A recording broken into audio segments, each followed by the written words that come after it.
Boa tarde, alunas, alunos, colegas professores, hoje em um dia especial, gestores, pais. Nós estamos em mais uma aula do Centro de Mídias, do segundo ano do ensino médio, e hoje nós começamos a aula com o coração bem aquecido, com várias mensagens de carinho, porque hoje é o dia do professor. E nós sabemos que todos os dias são dias dos professores e dos alunos na construção do conhecimento, na busca por uma educação que seja transformadora. Todos nós temos um professor que passou pela nossa vida e que mudou a nossa realidade, porque não existe um ser humano que passe por esse mundo sem que tenha alguém, né, que transmita, que construa, né, que seja mediador e facilitador de conhecimentos que foram adquiridos antes e que são importantes para o desenvolvimento da criança, do adolescente, do adulto, em todas as fases da nossa vida, para qualquer profissão, nós precisamos de um professor, não é, Fabi? Exatamente. Ser professor é você dar para o aluno a oportunidade para que ele realize o próprio sonho, né? É a gente dar os meios e justamente para que um dia eles voem por conta própria. A gente sabe que muitas vezes é um trabalho duro, que às vezes a gente quer largar tudo, jogar tudo para cima, mas no fim das contas a gente sabe o quanto vale a pena, né, persistir aí na conquista do sonho. E mais que isso, né, a Jennifer falou, e eu acho que eu sou um exemplo muito vivo disso, porque se hoje eu estou aqui como professora de Sociologia, né, no Estado, é graças ao meu professor de Sociologia do terceiro ano. Né? Falei e vou falar em todos os momentos que se eu tenho um professor que eu posso dizer que sem ele eu não estaria aqui, é o meu professor de Sociologia, que era o Rodrigo Domenech. E se ele estiver assistindo isso, graças a você, hoje eu estou aqui tentando ser 1% do professor que você foi para mim. Né? Então, eu acho que, da mesma maneira que o Rodrigo mudou a minha vida, eu tenho certeza que cada um de vocês aí do outro lado estão mudando também a vida de alguém. Exatamente, porque ser professor, né, significa, entre muitas coisas, entre muitas trocas, entre muitos aprendizados, nessa relação de ensino-aprendizado, que nós, professores, não só ensinamos, mas aprendemos cotidianamente com vocês, é desenvolver uma capacidade específica da humanidade, que é facilitar que uma das nossas características fundamentais enquanto espécie humana, que é a nossa capacidade de aprendermos. E aprender, né, é uma outra palavra linda, que é aprender. Né, é trazer para dentro da gente conhecimentos, informações que não existiam antes. Nós nos ampliamos com os processos de aprendizado e, mais do que nos ampliamos, mais do que ganhamos novas capacidades de pensar e de agir, nós transformamos, porque os seres humanos são sujeitos transformadores, acumulam os conhecimentos e transformam a sua realidade, a sociedade. Não só a sua vida individual, mas também a coletividade. Exatamente. E hoje, né, a gente também está na Semana da Criança e a gente achou que seria uma ótima ideia trazer para vocês o ECA, né? Porque quando a gente fala da criança, a gente também tem que lembrar que são pessoas e elas têm direitos e isso deve ser assegurado por todos nós. Porque, querendo ou não, quando a gente fala de uma sociedade, todos nós somos responsáveis, né, por todas as outras pessoas. Então, para a gente começar essa aula, a gente vai colocar aí a habilidade que a gente vai trabalhar, que é identificar as transformações do mundo do trabalho, as mudanças no processo e na organização do trabalho. Porque justamente, né, a gente vai falar do ECA no geral, mas a gente gostaria de pensar um pouco sobre a questão do trabalho, né, na questão da infância. Exato, e aí nós gostaríamos, como exercício, para vocês irem contando, e aí a Fabi, nós estamos olhando aqui, quando vocês pensam no trabalho infantil, quais são as situações que passam pela cabeça de vocês? Né? A criança, ela sempre teve os seus direitos protegidos? A criança e o adolescente, em quais momentos do cotidiano de vocês percebem que crianças e adolescentes estão em situação de vulnerabilidade? Porque quando nós falamos do trabalho, e nós temos discutindo essa habilidade ao longo de todo o terceiro bimestre que termina hoje, nós discutimos que o trabalho é uma condição humana fundamental de transformação da natureza, e ao transformar a natureza para a nossa própria sobrevivência, alimentação, habitação, né, para nos vestirmos, para construir as nossas tecnologias, ao exercitarmos essa capacidade de transformação, nós realizamos trabalho. E o trabalho ele ganha muitas situações ao longo da história. Um dos elementos clássicos, né, de exemplos sobre o trabalho é na Revolução Industrial, quando o mundo se transforma no modo de produzir. E esse, por exemplo, é um dos exemplos em que as crianças, na Revolução Industrial, vocês trazem muito esse exemplo, trabalhavam desde os 5 anos na indústria. Então, essa sociedade que ela constrói modos de pensar, modos de existir, caracteriza a criança, adolescente, nem sempre foi como nós encontramos hoje. Então, assim como o trabalho é uma construção histórica, como a cultura é uma construção histórica, a percepção do que é a infância e do que é a adolescência também. E para pensarmos juntos sobre essa relação entre trabalho, criança e adolescente, nós vamos perguntar para vocês, e vamos deixar 2 minutos para vocês contarem um pouco dessa reflexão, o que vocês sabem sobre o Estatuto da Criança e do Adolescente. Conta para a gente em 2 minutinhos.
Gente, a participação de vocês é sempre muito boa. E vocês colocaram várias informações importantes para desenvolvermos a aula. Uma delas é que a maioria dos jovens que se expressaram aqui não sabem o que é o Estatuto da Criança e do Adolescente, apesar do Estatuto existir formalmente desde a década de 90. Mas o Tiago, ele colocou uma definição muito ampla e, ao mesmo tempo, muito importante aqui. O Estatuto da Criança e do Adolescente é o conjunto de normas do ordenamento jurídico brasileiro que tem como objetivo a proteção integral da criança e do adolescente, aplicando medidas e expedindo encaminhamentos para o juiz. É o marco legal e regulatório dos direitos humanos de crianças e adolescentes. Tiago, perfeita essa definição, ó, precisa, cirúrgica. Já a Ana, ela colocou também um posicionamento muito interessante. No ECA consta que humilhar ou deixar uma criança constrangida é crime. Exatamente, Ana. Esse é um dos pontos, é a proteção da criança. Uma das coisas que eu vi aqui é que muita gente acaba vinculando, né, o ECA à questão da agressão física. Né? Então, por exemplo, o Arthur falou que só sei que eu sou de menor e você não pode me bater. Na verdade, a gente não pode bater em ninguém, né? Esse é o ponto. Mas antes a gente achava que, né, bater numa criança, muitas vezes, era algo que era parte, né, do ensinamento, né? Os pais achavam que bater era uma forma de disciplinar as crianças.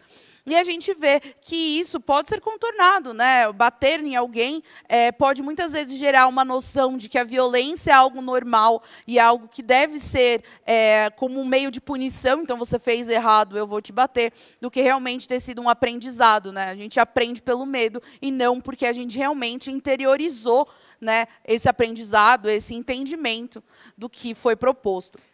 Então, para a gente começar, a gente pegou aí um documentário muito legal. Se os professores quiserem usar, ele é Creative Commons, ele está no YouTube, só que ele tem, assim, 53 minutos, 50 e poucos minutos. Então, a gente fez uns recortes, né, umas pinceladas para essa aula, mas vocês depois podem assistir na íntegra. Então, bora pro vídeo? Vamos.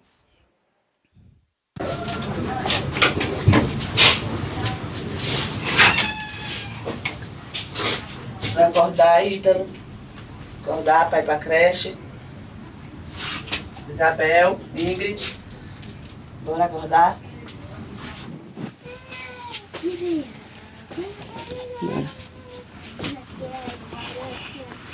Bora, mãe. Calma aí.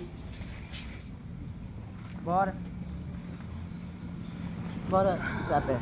Cadê a xuxa do teu cabelo, Isabel? Hã?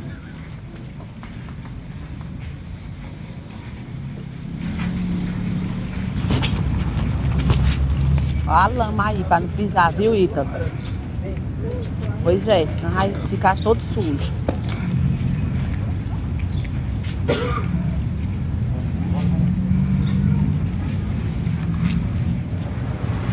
Santa Luzia, no começo de tudo, é uma invasão, né?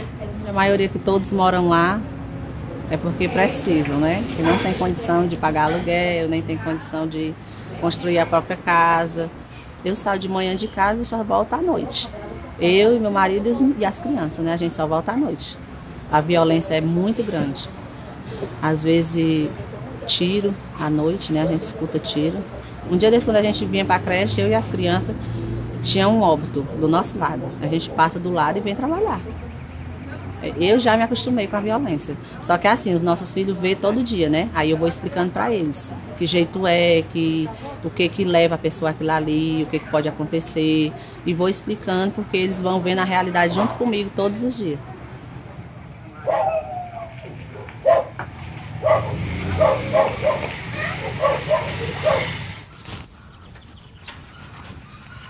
Mirailde.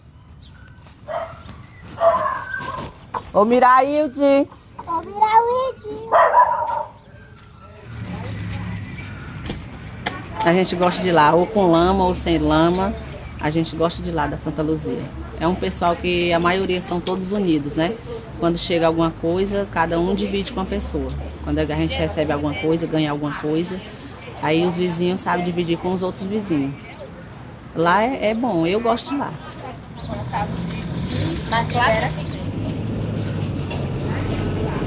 Ele espera, ele tá querendo tu não sabe de nada. Tadinho. Tadinho no braço da mãe dele, que é todo dia.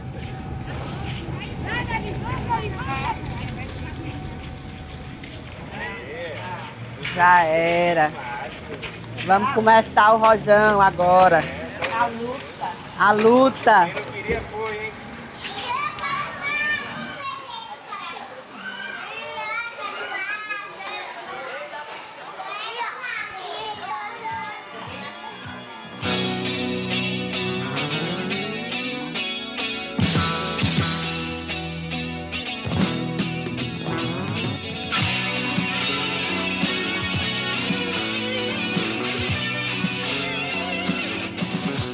O Estatuto da Criança e do Adolescente, ele é um instrumento muito completo.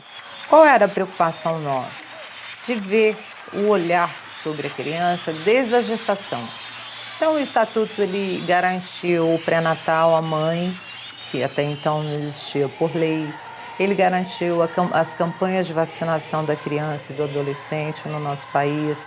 Teste de pezinho que prevê no ato que a criança nasce, se ela tem uma doença que possa ser tratada antes que essa doença avance, ela prevê a oportunidade da criança e do adolescente viver num ambiente, né, da família, da sociedade e com o apoio das políticas sociais que o Estado deve assegurar para ter o mínimo de condição, a liberdade, a vida, a cultura, o lazer, o esporte, a educação, o trabalho. Gente, obrigada pelas participações. Vocês colocaram aqui que o documentário, ele parece muito com a nossa realidade. E essa primeira parte, né, do documentário, ela apresenta o contexto social, né? O bairro, a casa, a família, né? Aspectos relacionados à educação infantil, o acesso à creche, a rua, a violência, as condições de desigualdade que muitas pessoas no Brasil e no mundo vivem.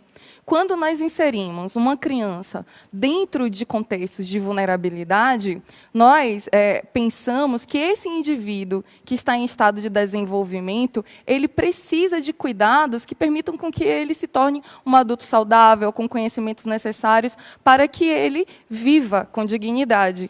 Então, esse primeiro momento tem como princípio fundamental é localizar a criança e o adolescente no seio da família, do bairro, da cidade, dentro de uma sociedade. Exatamente. Para os professores que estão perguntando, se você colocar Estatuto da Criança e do Adolescente, né, no Google, pesquisar lá, aliás, no Google não, né, no YouTube, pesquisar, coloca o filtro do Creative Commons, ele é o primeiro, mas o nome certinho é Toda Criança é Criança, o Estatuto da Criança e do Adolescente, tá? Ele tem 54 minutos, então ele é bem longo. Mas uma das coisas que a gente também precisa pensar é que os nossos direitos, né, e tudo que nós conquistamos é por uma luta, né, social que não surgiu do nada, né? A gente tem que pensar que se hoje nós temos direitos, em algum momento esses direitos não existiam. Se a gente for pensar no ECA, né, ele vai surgir só ali em 1990. Então, pegando esse recorte, eu posso dizer que meus pais e meus tios não tinham, né, o ECA ali para proteger eles, né, para garantir os seus direitos. Então, para a gente pegar aí um recorte histórico e entender, né, isso no Brasil, a gente vai mostrar para vocês aí algumas legislações. A gente vai falar um pouco por cima, né, por causa do tempo, mas esse material fica disponível para os professores, se vocês quiserem, né, aprofundar. Então, vai aparecer aí na tela para vocês. Se a gente for ver, ó, em 1726, era normal você ver uma criança, né, abandonada, principalmente em instituições religiosas, né? Se a gente pensar conventos, monastérios, enfim. E essas crianças, elas eram abandonadas no que eles chamam, né, de roda dos expostos, ou roda dos excluídos, que era o quê? Sabe quando, em alguns lugares, quando a gente vai comprar gás, que tem uma parede, e aí tem aquela portinha que você gira, né? Você coloca o gás aqui, ele gira, pega desse lado e te devolve. Então, justamente, era uma rodinha dessa, e que as pessoas podiam deixar ali as crianças, né, para serem criadas pela instituição, só que tendo a sua identidade preservada. Então, justamente, elas colocavam as crianças por essas portinhas, e como a pessoa que estava do lado de dentro não conseguia ver, ninguém sabia quem tinha abandonado, e essa criança era normalmente acolhida por instituições religiosas. E isso era visto como algo normal, tudo bem você ir lá e abandonar uma criança sem se responsabilizar por ela, né? A gente também tem aí um recorte de 1890, né, que fala sobre a questão do Código Criminal, em que crianças de 9 a 14 anos eram avaliadas, né, psicologicamente para serem penalizadas. Então, estava na mão do juiz determinar se aquela criança que havia cometido qualquer delito que seja, ela tinha consciência, né, discernimento sobre o que ela estava fazendo e justamente ser, muitas vezes, julgada como um adulto e ser punida como um adulto, né? A gente também aí, ó, indo um pouco mais para frente, a gente vai aí para 1921, que já fala aí sobre a questão de que as crianças poderiam já responder criminalmente com 14 anos. E eu acho que uma boa maneira da gente ilustrar, né, muitas vezes é o problema da gente colocar a criança na mesma situação que um adulto o caso Bernardino, que é de 1926, que ele era um engraxate, ele tinha 12 anos, e ele foi preso porque ele jogou, né, a tinta ali que ele usava nas botas para engraxar em uma pessoa que foi embora sem pagar pelo serviço.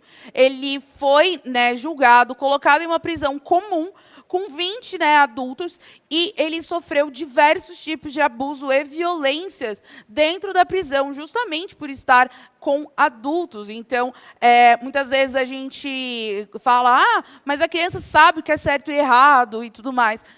Será mesmo? Será que a gente, quando a gente é criança e adolescente, a gente realmente tem a noção da consequência dos nossos atos? Será que a gente tem aquela questão da maturidade de parar e falar assim, não, acho que é melhor eu não fazer, né? Se a gente olhar hoje, né, vocês ainda estão nessa fase, mas muitas vezes hoje a gente olha para trás e fala, mano, o que eu tinha na minha cabeça para fazer algo do tipo? Como eu era idiota, né? Eu não tinha noção da consequência disso. E muitas vezes a gente não tem noção da consequência, principalmente porque, como vocês viram mesmo no vídeo, falaram aqui, o ambiente onde a gente vive também forma a nossa noção de certo e errado quando a gente é criança. Esse é um momento para vocês contarem aqui no chat, como adolescentes, jovens hoje, o que vocês fizeram na infância em que vocês percebem hoje que não tinham maturidade para refletir, não é? Então, como a criança ela ainda tem um processo de desenvolvimento, um processo de socialização, está aprendendo as regras sociais, ela comete alguns erros. Se você ver o bebê, ele morde, ele belisca, ele puxa o cabelo, ele coloca o dedo no olho, e ele só vai aprendendo determinados comportamentos quando ele vai para a escola, quando os pais, a família se reúnem para ensinar aquela criança modos de convivência. Mas na infância tem um monte de coisa, bate no coleguinha. Eu vou ver, tem um aqui que é maravilhoso, é um ótimo exemplo. Teve um aluno, vou guardar seu nome, porque vai que seu pai está assistindo essa aula, porque ele falou que não contou. Né? Falou, eu fiz um lança-chamas com desodorante em spray, nunca falei para os meus pais. Olha isso. Por exemplo, você poderia ter sido condenado por incêndio, por causar um incêndio. Exato. Só que quando você fez isso porque você falou, mano, será que isso funciona? Ou você realmente falou, não, vou botar fogo nas coisas, botar fogo em né? tudo. Alguns de vocês falaram, a gente sabe o que é certo e errado, mas a gente é impulsivo. E é justamente esse o problema. Exato. Quando a gente é adulto, eu acho que eu vou fazer até uma relação com o que o Caio falou, que ele falou, tem pessoas que amadurecem cedo e outras não. Mas quando a gente fala da lei, a lei não vê a exceção, ela vê a maioria. Né? Pode ser que você fosse super maduro com 12 anos. Eu, com 12 anos, estava jogando Pokémon e achando que o meu universo era esse. Então, é muito relativo. E a gente não pode se colocar no papel de todas as pessoas, de porque a gente tem discernimento, todas as outras pessoas da nossa idade também têm. Né? Da mesma maneira, a gente sabe que quando a gente é adulto, tem muito adulto que ainda continua vivendo por impulso. Mas nós temos essa diferença, porque antes de fazer qualquer coisa, a gente normalmente para e fala, eu já tive essa experiência, não vai dar certo. Olha o Matheus, Fabi. Ele disse que quando ele era criança, ele provou shampoo de uva achando que tinha gosto de uva. Veja, é um ótimo exemplo, Matheus, como as questões das associações na infância, elas perdem o princípio da experiência, porque a criança não experimentou. Né? Por isso que é importante. Eu já tomei remédio, porque eu achei que era docinho. Então, vejam bem. Entendeu? Eu falei, nossa, esse é o remédio que minha mãe me dá para gripe, ele é docinho, eu vou tomar um. Tudo bem, ainda bem que eu tomei um. Se eu tivesse tomado vários, eu poderia ter me matado. Manuel comeu ração de cachorro. Ração de cachorro. Então, assim, existe muita coisa. Eu acho que colocaram aqui, é muito real. A gente, às vezes, coloca em situações de perigo, inclusive adolescente. Quando vocês pulam um muro, vocês podem cair e quebrar o braço. E vocês falam, não, é legal, comigo não acontece. Então, é justamente isso. Às vezes, a gente até tem uma noçãozinha do certo e errado, a gente só não tem essa maturidade de parar e falar, mas a consequência não vale a pena o risco. E quando a gente é adolescente, a gente fala assim, vale tudo a pena o risco. Exato. O que vale é correr risco, a vida é radical, entendeu? E esses termos, né, legais e históricos que a Fabi acabou de mostrar, eles representam um tipo de legislação que não considera a criança e o adolescente dentro da sua especificidade. né, dentro de um processo de desenvolvimento que precisa ainda amadurecer. Então, o Código do Menor, que são esses conjuntos de legislações que punem a criança como se fosse um adulto, ele tinha um princípio que era o princípio da vigilância e da assistência. Da assistência era assim, encontrava a criança, então eles só olhavam para a criança em situação de vulnerabilidade, fome, desabrigo. E o outro é da vigilância, que era o seguinte, a única criança que precisa de apoio é o menor infrator. Então, essa era a lógica do Código do Menor, que mudou ao longo da história, né, e que essas mudanças foram fundamentais para pensar toda a criança, e não uma parte, ou a criança em situação de vulnerabilidade, ou a criança que está sendo entendida como criminosa. Eu sei, a gente tem pouco tempo, eu juro que eu vou ser rapidinho, mas tem 2 comentários aqui que foram maravilhosos, eu acho que ilustram perfeitamente, né? Uma da Ana Júlia, que ela falou, melhor se arrepender do que passar vontade, e aí quando a gente é adulto, a gente começa a pensar que é melhor passar a vontade do que se arrepender. Então já tem aí uma noção muito diferente do ser adolescente, ser adulto. E a outra coisa é que... Ai, desculpa, eu perdi seu nome, mas ela falou que o irmão tacou fogo no cabelo dela. Eita. Ele sabia que era errado? Provavelmente, né? Mas qual é a questão? Será que naquele momento ele falou assim, não, eu vou cometer um crime de caso pensado, entendeu? Eu vou planejar aqui, vou... Não. Justamente, às vezes a gente não tem noção do peso das nossas ações. Ele sabia que era errado, mas ele olhou e falou, ai, vai ser tão divertido, eu vou pirraçar ela. Você acha que ele pensou nos riscos? Que ele poderia ter colocado fogo na sua roupa? Que ele poderia ter te matado? Não, o que ele pensou foi, mano, deve ser muito legal botar fogo no cabelo da minha irmã. Ele nunca pensou que a consequência disso poderia ter sido a sua morte. Então é isso que a gente fala, né? Quando a gente fala sobre penalizar crianças, será que elas realmente têm essa noção das consequências e do peso que as ações delas têm perante a sociedade, né? E isso é mais um questionamento. Então, enfim... teve um aqui que falou, eu já roubei um Hot Wheels, né, aqueles carrinhos, a Ferrari Hot Wheels da creche. Quando você fez isso, você falou assim, não, eu vou roubar, porque... Não, você olhou e falou, eu quero.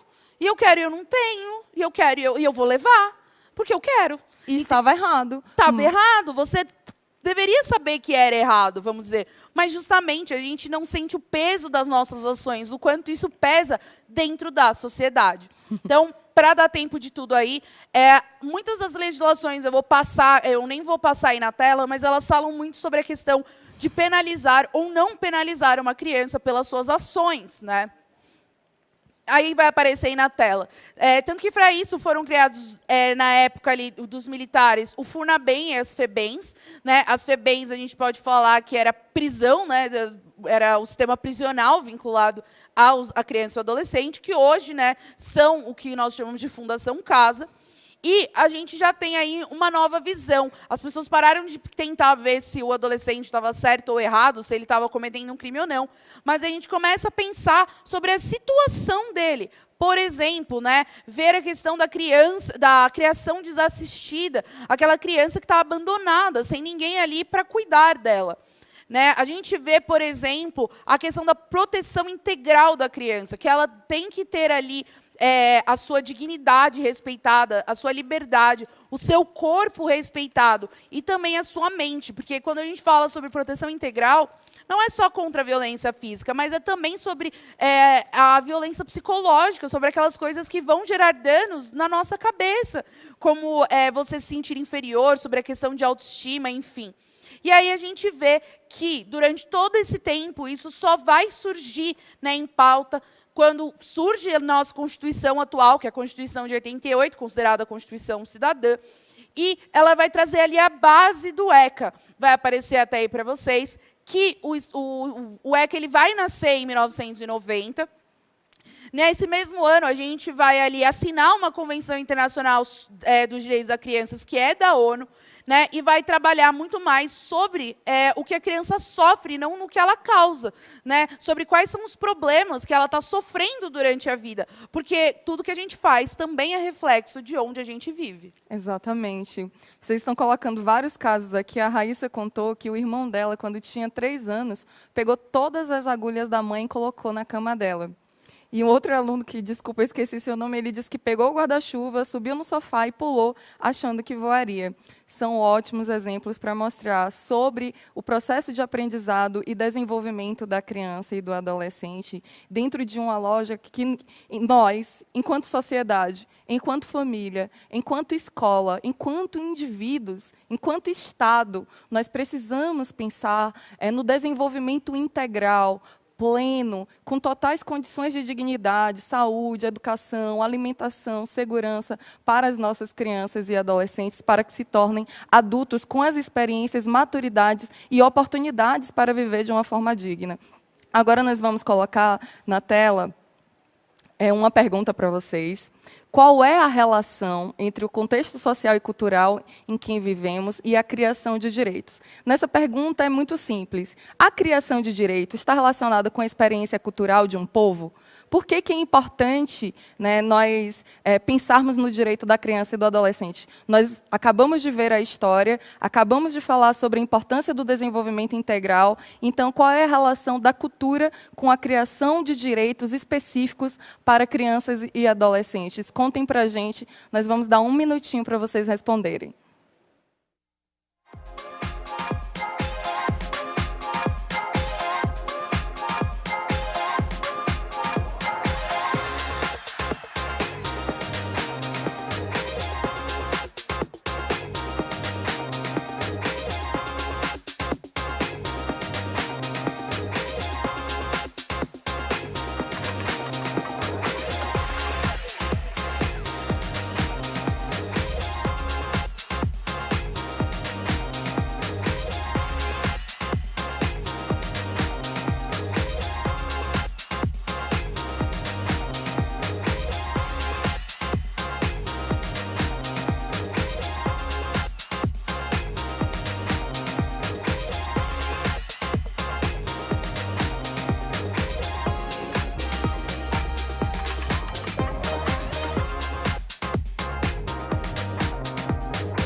Gente, exatamente. Vocês colocaram aqui os pontos fundamentais em relação à desigualdade, à violência e o quanto o contexto social é fundamental para demonstrar e visibilizar as condições legais para a proteção do indivíduo, seja criança ou adolescente ou adulto também. Nós vamos passar um vídeo curtinho para vocês agora, ainda discutindo as questões da criança e do adolescente. Vejam aí e contem para a gente o que vocês estão achando. Todo mundo condena hoje o adolescente ou adulto que entra para o crime, mas para isso acontecer houve uma sequência de coisas erradas lá atrás.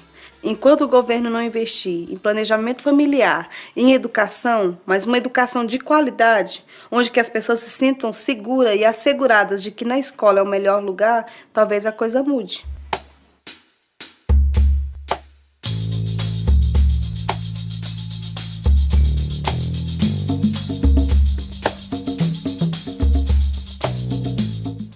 Esse é um ponto fundamental. Nós estamos trabalhando com vocês, já faz desde o início, né, do ano, as questões relativas à importância de percebermos como a sociologia, como a escola, ela constrói um conhecimento científico baseado em provas, baseado em evidências, para pensarmos aquilo que está presente no senso comum e aquilo que está presente no conhecimento formal, crítico, né, com uma metodologia científica confiável. Quando nós compreendemos que a sociedade ela é complexa e que as desigualdades são produzidas pela história, nós podemos entender as questões históricas que a Fabi colocou, que é a criança e o adolescente foi tratado ao longo da maior parte da história como adultos. E aí nós percebemos, com os estudos da psicologia, da sociologia, da educação de uma forma geral, que a criança está numa fase de desenvolvimento e vocês confirmaram tudo isso com os exemplos maravilhosos que vocês deram sobre a imaturidade e sobre a necessidade de uma educação e da experiência. E essa proteção da criança e do adolescente, ela não é responsabilidade só do pai, da mãe, do tio, é responsabilidade do Estado. E por isso que no vídeo vocês acabaram de falar, é necessário investimento em políticas públicas para a criança e o adolescente seja protegido e tenha condições do seu desenvolvimento. Por isso, o ECA é essa legislação tão importante, e nós vamos apresentar aqui para vocês alguns pontos.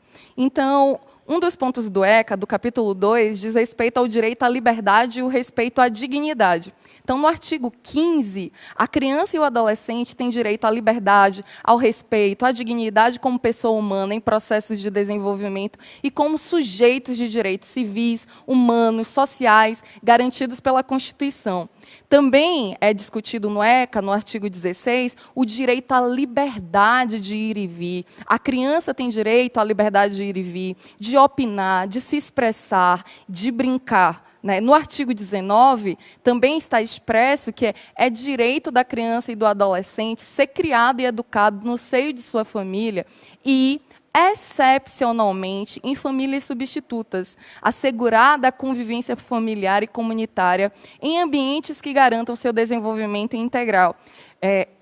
Além disso, a criança e o adolescente têm direito à educação, visando o pleno desenvolvimento da sua pessoa, preparo ao exercício da cidadania e qualificação para o trabalho. É proibido qualquer trabalho a menores de 14 anos de idade, salvo na condição de aprendiz. E nesse ponto é importante refletirmos juntos, que é o seguinte: quando nós discutimos sobre trabalho, né, Fabi? Nós estamos discutindo dentro de um princípio legal, dentro de um princípio jurídico, que crianças menores de 14 anos, elas não podem trabalhar. É contra a lei, é contra a Constituição Federal e é contra o Estatuto da Criança e do Adolescente. Então, a criança, dos 14 até os 16 anos, ela é jovem aprendiz. Ela precisa de um processo de aprendizado e de desenvolvimento acompanhado. Dos 16 aos 17, ela pode exercer alguma atividade de trabalho, desde que seja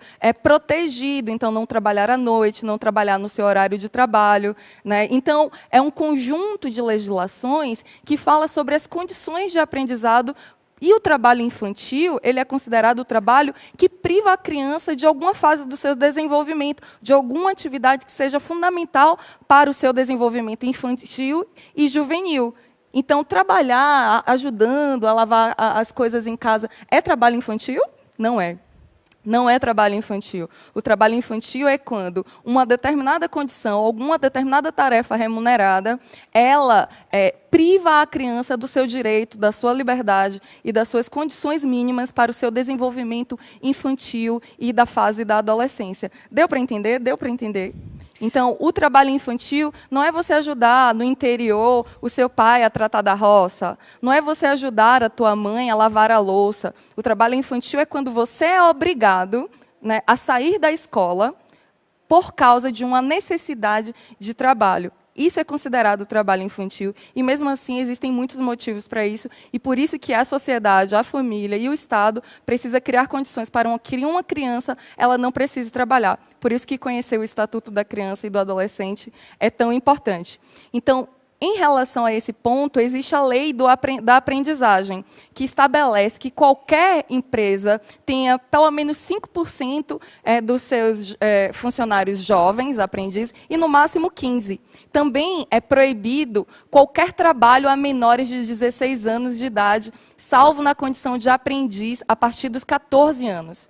Então, é fundamental que esses princípios legais da liberdade, do respeito, da dignidade, eles sejam pensados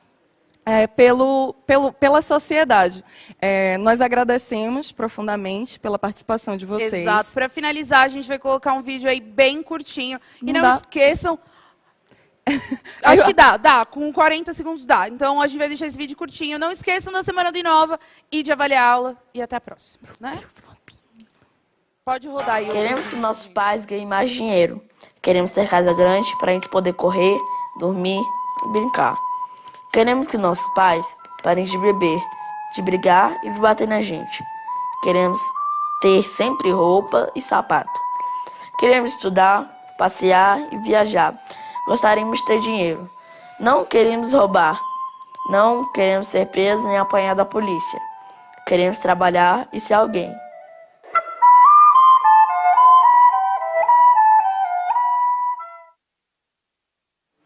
Esse é o princípio, gente, das crianças terem condições mínimas. Nós vamos colocar a tela. Não esqueçam do Inova 22 e 23 e avaliem a aula. Obrigada, pessoal. Um beijo e até mais.